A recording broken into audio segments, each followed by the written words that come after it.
مرتبہ جرمنی جانا ہوا. شہر کا نام میں ارادتاً نہیں بتاؤں گا. تو وہاں ایک مرتبہ اس عاجز نے کچھ اللہ کی مدد، اللہ کی نصرت کے متعلق بیان کیا. بعد میں کھانے کا وقت آ گیا تو کھانے پہ ایک پاکستانی انجینئر صاحب ملے جو وہاں کافی عرصہ سے سیٹلڈ تھے.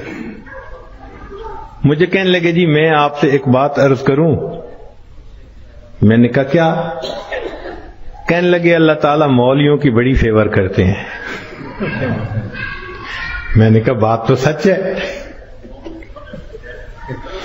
اب چونکہ کھانا کھا رہے تھے پھر وہ کھانا کھانے لگ گئے.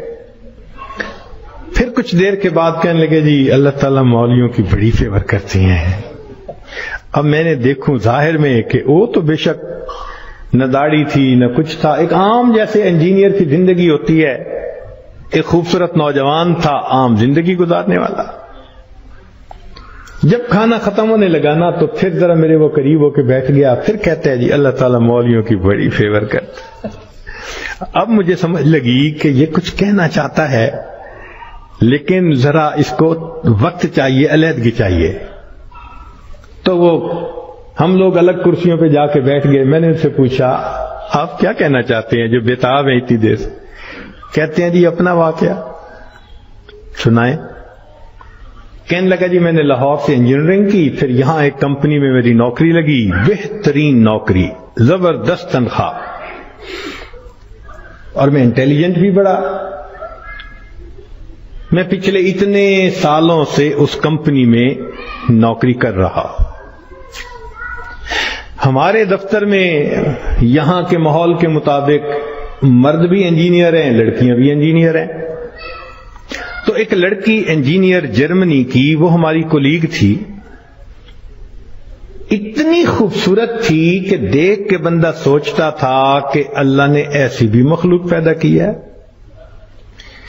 اور اس کے ساتھ ساتھ اتنی ذہین اور اتنے اچھے اخلاق والی کہ دفتر کے جتنے جوان لڑکے تھے ہر ایک وش کرتا تھا کہ میرے ساتھ اس کا تعلق جڑ جائے.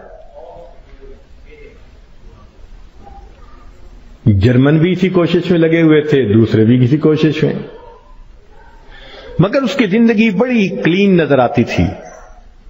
وہ کام کی بات کرتی تھی، جو ذرا کام کی بات کے علاوہ کرتا تھا ایسا جواب دیتی تھی کہ اگلے کو جرت ہی نہیں ہوتی تھی بات کرنے کی. ہم لوگ دوپہر کے وقت چھٹی ہوتی تو پھر کھانا کھا لیتے تھے، کمرہ بنا ہوا تھا. ایک دن میں نے کھانا نہ کھایا، پھر دوسرے دن کھانا بھی نہ کھایا. تیسرے دن جب میں نے کھانا نہ کھایا تو اس نے مجھ سے پوچھ لیا کہ فلاں آج کل آپ دوپہر میں کھانا نہیں کھا رہے. میں نے کہا اس لیے کہ وہ میں مسلمان ہوں اور ہمارا رمضان المبارک شروع ہو گیا ہے اور میں فاسٹنگ کر رہا ہوں. اس نے کہا یہ کیا ہوتی ہے؟ تو میں نے بتایا روزہ کیا ہوتا ہے. اس کو تھوڑا انٹرسٹ فیل ہوا، کہنے لگا میرے لیے تو بہت ہی اچھا ٹاپک مل گیا. میں نے بھی کھول کھول کے بتایا فاسٹنگ کیا ہوتی ہے، اور اس کے انٹرسٹ کو دیکھ کے کہا اچھا میں باقی باتیں تمہیں کل بتاؤں گا. اگلے دن پھر میں نے اس سے کوئی بات کی، ہماری بات رمضان شریف پہ چلنی شروع ہو گئی، اور وہ بھی اس کھانے کے وقت میں کچھ دیر بیٹھ کے مجھ سے اسلام کے بارے میں کوئی بات سن لیتی. میری کوشش یہ تھی کہ رمضان شریف کے دوران میری بات چیت اتنی شروع ہو جائے کہ کمفرٹیبلی ہم ایک دوسرے سے کمیونیکیٹ کرنے لگ جائیں. جرمن لڑکے مجھے دیکھتے تو وہ مجھ سے بڑے خفا ہوتے، یہ اس کے ساتھ بیٹھ کے کیوں 10 منٹ باتیں کرتا ہے؟ بھائی جب سے ہم سے 1 منٹ بھی بات نہیں کرتی. خیر رمضان شریف ہونے تک مجھے اتنا اندازہ ہو گیا کہ اس کے ذہن میں اسلام کے بارے میں مزید جاننے کا بھی شوق موجود ہے.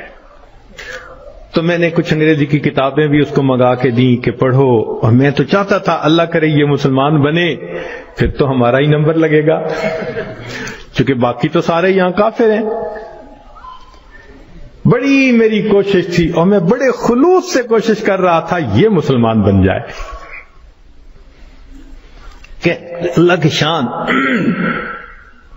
کہ جو باتیں میں بتا سکتا تھا میں نے بتائیں، اور کچھ باتیں اس کو میں نے کہا کہ بھئی تمہارے قریب اگر کوئی مسجد ہے، وہاں عالم ہے، تو ان سے کوسچن پوچھ لو۔ 6 مہینے اس لڑکی نے اسلام کو اسٹڈی کیا، اور ایک دن آ کے وہ مجھے کہنے لگی کہ کل میں نے کلمہ پڑھ لیا ہے، اور میں نے دیکھا کہ اس نے اپنا سر بھی ڈھکا ہوا تھا۔ تو یہ اس بات کی دلیل تھی کہ یہ مسلمان بن چکی۔ میری تو خوشی کی انتہا نہیں تھی۔ میں نے عشاء کے بعد 10 رکعت شکرانے کے نفل پڑھے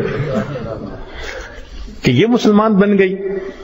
میں کلیگ بھی ہوں، مسلمان بھی ہوں، اس کے پاس تو کوئی دوسری آپشن ہی نہیں ہے، تو اب میرا کام آسان ہو گیا۔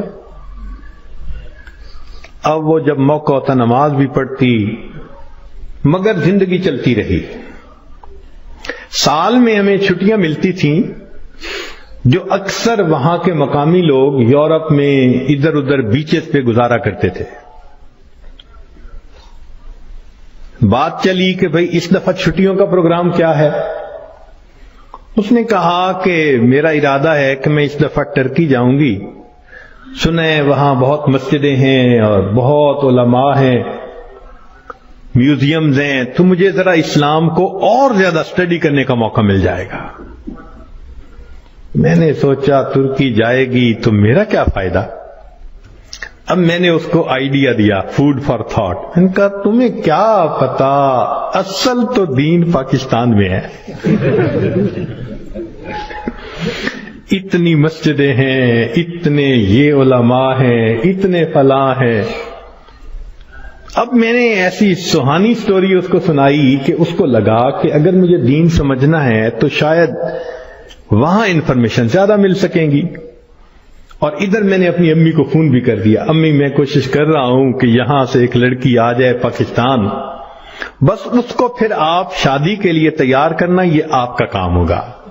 امی نے کہا بیٹا بات ہی کوئی نہیں۔ میری بہن ایک ایم اے انگلش تھی، ایک ایم اے اکنامکس تھی، بہنوں نے بھی کہا تم ایک دفعہ لے آؤ اس کو، ہم اس کو تیار کر لیں گی، مسئلہ ہی کوئی نہیں۔ اب میری کوشش کہ کسی طرح یہ سفر کرے۔ 2-3 دن وہ سوچتی رہی، پھر اس نے کہا کہ اچھا ٹھیک، میں نے ارادہ کیا ہے کہ ان چھٹیوں میں پاکستان جاؤں گی، مگر میں اپنی ارینجمنٹ خود کروں گی، تم فلائٹ نمبر بس بتا دو کب جا رہے ہو۔ تو میں نے کہا ٹھیک۔ اب جس دن میں نے فلائٹ پہ آنا تھا، اور اس نے بھی 2 لفظ کہے تھے کہ ہاں میں بکنگ کروا لوں گی، کہنے لگا کہ میں تو 1 گھنٹے یعنی 3 گھنٹے پہلے پہنچنے کی بجائے 4-5 گھنٹے پہلے پہنچا ہوا تھا۔ جلدی سے چیک ان کروا کے اب میں تلاش کر رہا تھا کہ کب آئے۔ خیر اس کو آنے میں کچھ دیر ہو گئی، مگر میں نے دیکھا کہ وہ آ گئی تو میں بڑا مطمئن ہو گیا، اب یہ پاکستان آ رہی ہے۔ خیر جب پاکستان اترے تو میرے گھر والے رشتہ دار سب مجھے ریسیو کرنے آئے ہوئے تھے، تو گھر کی عورتیں اس کو بھی ملی۔ اس نے کہا کہ دیکھو میں نے ہوٹل کی بکنگ کروائی ہوئی ہے اور میں اس وقت تھکی ہوئی ہوں سفر کر کے، تو میں سیدھا ہوٹل میں جاؤں گی، اور کل جب میں کسی وقت فریش ہوں گی نا تو عورتوں کو کہا کہ تم ہوٹل آ جانا، میں تم سے ڈسکس کر لوں گی کہ مجھے کہاں کہاں انفارمیشن مل سکتی ہے۔ میری بہنیں اس کو دیکھ کے تو حیران ہو گئیں، اور انہوں نے شادی کی ڈیٹ اور پلاننگ وہ بھی شروع کر دی۔ اگلے دن میری امی گئی اور اس کو کہا کہ بھائی آپ ہوٹل میں کیوں رہتی ہو، ہمارے گھر میں آؤ۔ اس نے کہا میں ذرا یہاں کمفرٹیبل ہوں۔ امی نے کہا چلو کھانا کھانے ہی آ جاؤ۔ اس نے کہا ٹھیک، تو وہ ایک وقت کھانے کے لیے گھر امی کے ساتھ آ گئی۔ ہمارا گھر ڈیفنس کے اندر اتنا بڑا بہترین محل نما گھر تھا، اور بزنس تھا ہمارا کار ڈیلرشپ تھی۔ اب جو کار ڈیلر ہو وہ تو کروڑوں پتی ہوتا ہے۔ چھوٹا بھائی میرا مجھ سے بھی زیادہ خوبصورت نوجوان۔ خیر میری بہنوں نے بڑی کوشش کی کہ بھئی کسی طرح وہ ہاں کر دے کہ میرے ساتھ اس کی شادی سے وہ راضی ہے، مگر وہ خاموش ہو جاتی، وہ ہاں نہیں کرتی تھی۔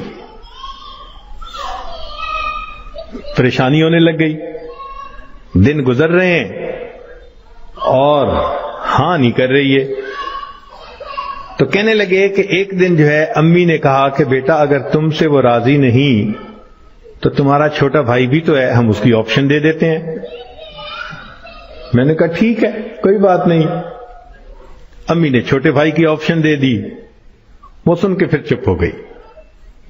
حتیٰ کہ آدھے سے زیادہ دن گزر گئے. فرض کرو 20 دن اس نے رہنا تھا تو 10-12 دن گزر گئے. اب امی کو ذرا فکر ہونے لگ گئی کہ یہ نہیں مانے گی. ہم پریشان بھی تھے. اللہ کی شان ایک دن وہ امی کے ساتھ بیٹھی بات چیت کر رہی تھی. کچھ کہنے لگا میرے ایک چچا ہیں، تبلیغی بندے ہیں، سارا دن مسجد میں پڑے رہتے ہیں اور کام ہی کوئی نہیں ان کو. ان کا ایک بیٹا ہے اور اس بیٹے کو انہوں نے جامعہ اشرفیہ سے مولوی بنا دیا. وہ چونکہ میرے امی کے قریبی رشتہ دار ہیں تو وہ نوجوان ہمارے گھر آیا امی کو کوئی چیز دینے کے لیے. تو اس لڑکی کی ذرا دور سے نظر پڑ گئی کہ ایک بندہ ہے، داڑھی والا بھی ہے، ٹوپی بھی ہے اور وضاقتہ بھی دینی ہے. اس نے میری امی سے پوچھ لیا یہ کون ہے؟ اس نے کہا یہ میرے دیور کا بیٹا ہے، عالم ہے. اس نے کہا اچھا میں نے جو کچھ مسئلے پوچھنے تھے وہ میں اس سے پوچھ سکتی ہوں؟ امی نے کہا ہاں. کہنے لگا امی نے وہ مولوی صاحب کو بلا لیا اور وہ مولوی صاحب آ کے یوں نگاہیں نیچی کر کے کھڑے ہو گئے. یہ اس نے ایک دو باتیں پوچھی، اس نے آگے سے جواب دیا اور جیسے روٹھا ہوا بندہ ہوتا ہے وہ مولوی صاحب چلے گئے. اس نے جاتے ہوئے اسے پوچھ لیا کہ بھئی اگر کوئی اور بات پوچھنی ہو تو آپ کا ٹیلی فون نمبر. اس نے ٹیلی فون نمبر دے دیا.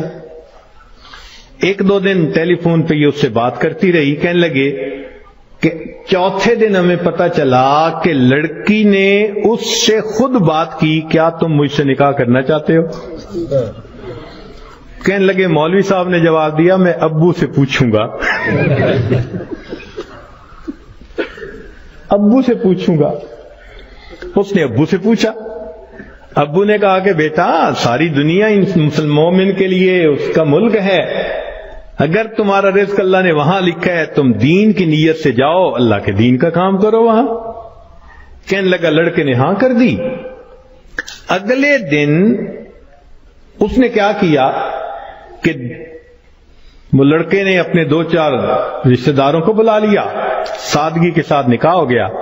لڑکی اس کو لے کے اسلام آباد ایمبیسی چلی گئی اور ایمبیسی میں اس نے اپنا سٹیٹس دکھایا، پورا دکھا کے کہا کہ میں آئی تھی چھٹیاں گزارنے، اس کے ساتھ میرا نکاح ہو گیا ہے، کاغذات ہوتے رہیں گے، میں نے ہے 4 دن میں واپس جانا، کیا آپ اس کا ملٹیپل ویزا لگا سکتے ہیں؟ کہنے لگے کونسلر کو اس کی پرسنالٹی، اس کی بات چیت، اس کی نوکری اتنی جسٹیفیکیشن نظر آئی، اس نے چھوٹتے ہی 5 سال کا ملٹیپل ویزا لگا دیا. کہنے لگا چھٹیاں ختم ہونی تھی، وہ لڑکی اپنے وہ جو مولوی صاحب خاوند تھے ان کے ساتھ چلی گئی. محنت میں نے کی، اللہ نے فیور مولوی کی کر دی.